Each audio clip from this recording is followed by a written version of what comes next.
Monster Jam fans joining us throughout the pit party, but specifically here at the main stage. We are about to be joined by a very special guest, and that is the Monster Jam World Finals 20 Racing World Champion from last night, ladies and gentlemen, Jimmy Creten, Bounty Hunter.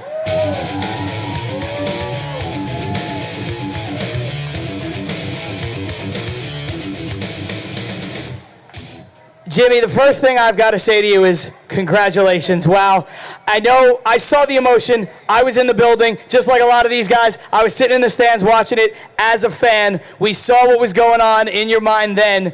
You've had a little bit of time to reflect. What's going through your head right now? Jimmy Creten, racing world champion. So much. These people don't have enough time for me to sit there and tell them all what's going through my mind and all the emotions.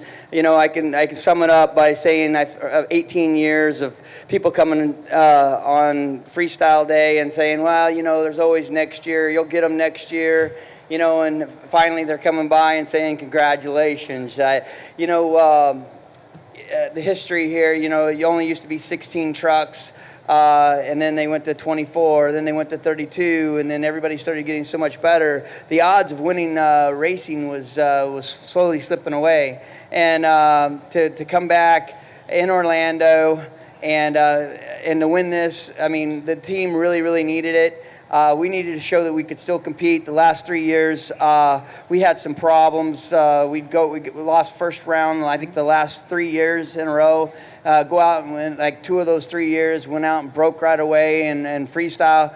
We really needed to prove that we deserved to be here. We've had good first quarters.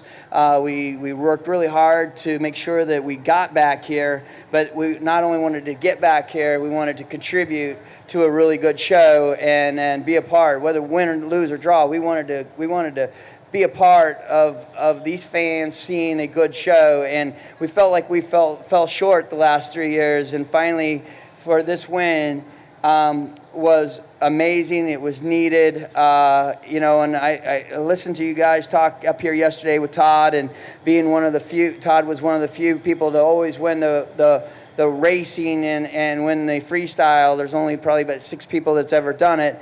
And I wanted to be one of those guys. I was listening back there yesterday, and I was thinking, man, I want that so bad. And for it to happen last night was a dream come true. Now, I don't want to speak for all these fans, but I can say from personal experience, you said you wanted to be a part of the show. I think this man was the highlight of the show. Do you guys agree, Orlando? You mentioned something very important. You said it was important for the whole team, the entire Bounty Hunter team, and that brings me to this man, your crew chief, Cameron. How did you feel watching this man take the win in front of all these people at Camping World Stadium? Well, honestly, it brought tears to my eyes. I have more respect for this man than anybody in this building. I mean, everybody loves him, but, I've been coming to the World Finals with him for 11 years, and we have fought tooth and nail trying to get that truck right, make everything right. We've come up short, not by the fault of him, sometimes by the fault of the truck. But last night, for it all to culminate in front of these people, World Finals 20, it's a huge deal. And like he said, it was emotional. I mean, it couldn't have been better. And I won an award a few years ago, and he stole the stage, so I'm going to tell a quick story, if that's all right. A cool story. So 2 years ago, we were at the World Finals, and we were racing Ryan Anderson first round, and Jim went to Ryan and told Ryan flat out, he said, if you beat me, you win this whole thing, and Ryan did. Last night we beat Ryan, and Ryan ran up to me in the back, and he got on my headset and told Jim, I couldn't have lost to a better person. I wouldn't want to lose to a better person. Now go finish it. So we did. So I got to thank Ryan and all them guys. I mean, the Andersons are a class act. You can't ask for a better group. And what you guys meet, what the fans meet back there is what they really are. So, I mean, we love them guys. Very well said indeed. Now, Jimmy, for you, you mentioned a few minutes ago that with that win, that puts you into some pretty rarefied air. You're somebody who has won the Racing World Championship and the Freestyle World Championship 2 separate times. Now you have a chance to be in even more exclusive company because we've got freestyle coming up tonight. It has not been done since 2002 when Tom Meents did it. I think that was your first year competing in Monster Jam. Do you think that you can sweep the weekend and become the next person to win the Racing World Championship and the Freestyle World Championship in the same weekend? You know, I think I got as good a chance as anybody. I mean, everybody here is good. Everybody's going to go out there and throw down. There's no tomorrow. You're either going to win this or you're going to lose this. And I'm dropping in early. I'm going to be doing some things that probably people haven't seen is up to that point. You know, and so I think the guys in the end are going to have to be a little bit more creative to score points. If they're just going out there and doing the same thing that people did earlier, they're not going to score well. So just getting that truck to we're going to go big air, but everybody's going to go big air. It's going to take some miraculous saves. It's going to take some flips. It's going to take some off the hook stuff. I mean, if you're just going to go out there and jump around, you're probably not going to score well. So we got that in the back of our head, you know. And we didn't come here to lose. I mean, you know, we got all week to fix the trucks. There's plenty of parts out there, and definitely going to throw down, and we can do that, and we know we can. We know we got a tough truck, and we know we got a good truck, and it's landing. One thing it's doing this year that we haven't had in the past is it's landing tremendously, and thanks to Josh Garcia and Cameron, and we've been tearing these shocks apart weekly. I told Josh a couple years ago, we were at the World Finals back in Las Vegas, I said, man, because especially after I keep breaking that champagne off on the right side or breaking the spindle, I mean, we don't mind going big, but the truck's got to stay underneath you after that. And that just wasn't happening. I said, we've got to get this right. And we've slowly been working on it all year long. We feel like we got it. We were getting some air last night in racing. The shocks were working fantastic. We got bigger jumps tonight, and I think it's game on. I can't wait.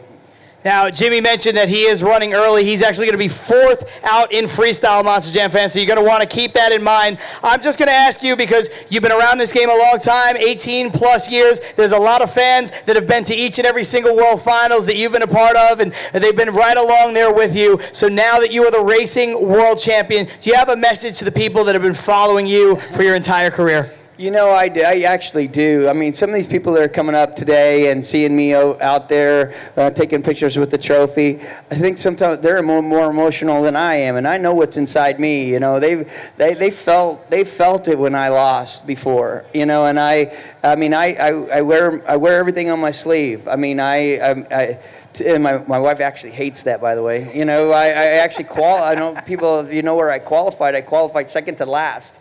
And when I went back, I didn't take it out on anybody. I was the one driving the truck. I just couldn't get it to do what I wanted it to do. But I still came back in a bad mood, and it made everybody in a bad mood.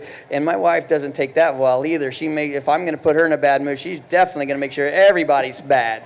You know, and so anyway, there's a lot of that. You know, it's a long drive home from Las Vegas when these things happen. And at 18 years, I went to the final round 4 times before last night and lost every time. And you keep wondering whether you're going to get back there or not. You know, I mean, because the competition is so tough, like I spoke about earlier.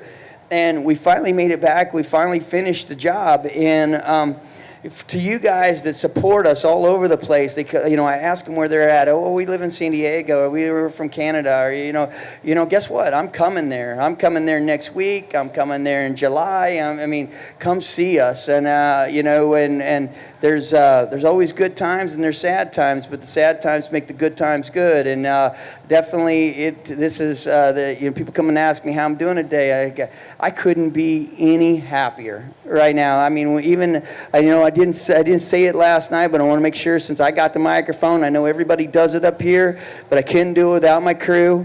I mean, I had to leave last week and go run my B team up in Canada, and my guys got this truck ready. I didn't get this truck ready, and they've been working on it since I got here and letting me relax, which is normally not the case. Normally I'm all greasy. I normally turn the wrenches if I have to. I drive the semi. I got the fly down here. I think it was my first flight of the year.